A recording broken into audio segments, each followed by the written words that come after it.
Happy Tuesday and happy Christmas Eve. I am so excited. I don't know what your guys' traditions are, but we always go to a Christmas Eve service. Sometimes at our church, they have multiple days and multiple services. So sometimes we end up going before Christmas Eve. I think it was last year, or nope, maybe it was 2 years ago. There was a big snowstorm predicted. And so I think the snow started. I'm trying to think how that worked. I think Christmas was on Sunday or Monday. And so we started with the Christmas Eve services on Friday. I think we had one on Friday, two on Saturday, or maybe one on Saturday and one on Sunday, something like that. I can't remember exactly how it worked, but I remember there was one on Friday night and the snow had already started. And we decided to go Friday night to give the opportunity for other people to go on the 23rd and also the 24th. So we went on the 22nd, and it turns out that there was such a big snowstorm that the 23rd and the 24th were canceled. So the only Christmas Eve service they were able to have was on the 22nd. And I was so grateful that we were able to go. We were going to make room for other people, and it actually ended up blessing us just as much. So on Christmas Eve today, maybe you guys are getting ready to go to a Christmas Eve service. I always love our Christmas Eve services because we have candlelight services. We always sing Silent Night with the candles. And it's just so special to me. It always brings me to tears. There's nothing I love more than hearing a cappella music, Christmas carols or other worship songs being sung to God. Like, I love a cappella music. And then you add the Christmas or the candles, the candlelight with no other lights on, and it's just even just thinking about it right now is just it just makes me excited. So that's one of the things that I absolutely love about Christmas Eve.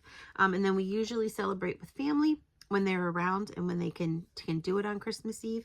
So I am popping in today, though, before all of the fun festivities, and I want to talk to you about the short stories, The Seasons of Green Pines. So it starts with Labor Day, and then there's a Thanksgiving one, which of all of them, I think the Thanksgiving one is my ultimate favorite.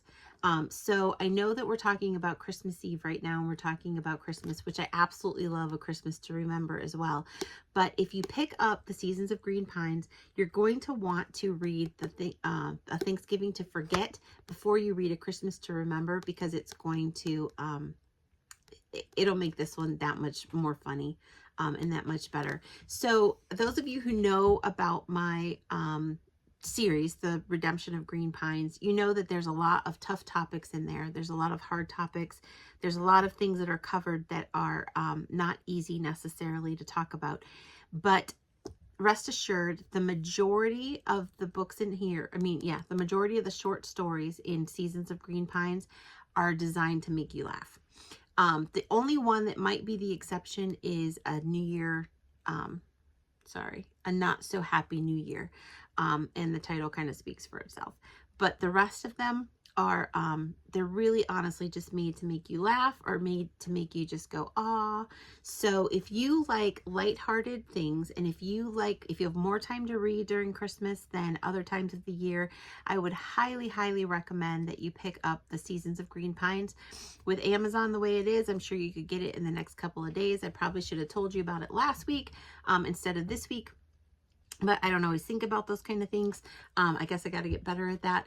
But anyway, if you get the Kindle version, you can read it right away. And it's on KU, so you can download it and read it today that way as well. You don't have to wait for the paperback if you like to read Kindle. But anyway, so A Christmas to Remember is lighthearted, but it also has some truths. They're getting ready to go to a Christmas Eve service as well.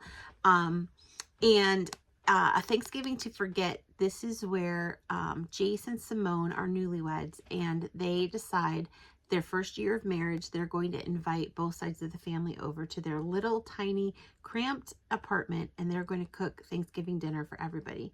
And it is definitely a Thanksgiving to forget. But then A Christmas to Remember, spoiler alert here, Jace is now married to Holly. I'm not going to tell you why. You'll read about that in Journey Back Home and Trail to Forgiveness. But A Christmas to Remember, I believe, takes place after Trail to Forgiveness. So you're going to want to read Journey Back Home and Trail to Forgiveness before you read A Christmas to Remember. I believe so, if I'm remembering right. But anyway, this one is Holly is now helping Jace, and they have all three families. So they have Simone's family, they have Jace's family, and they have Holly's family.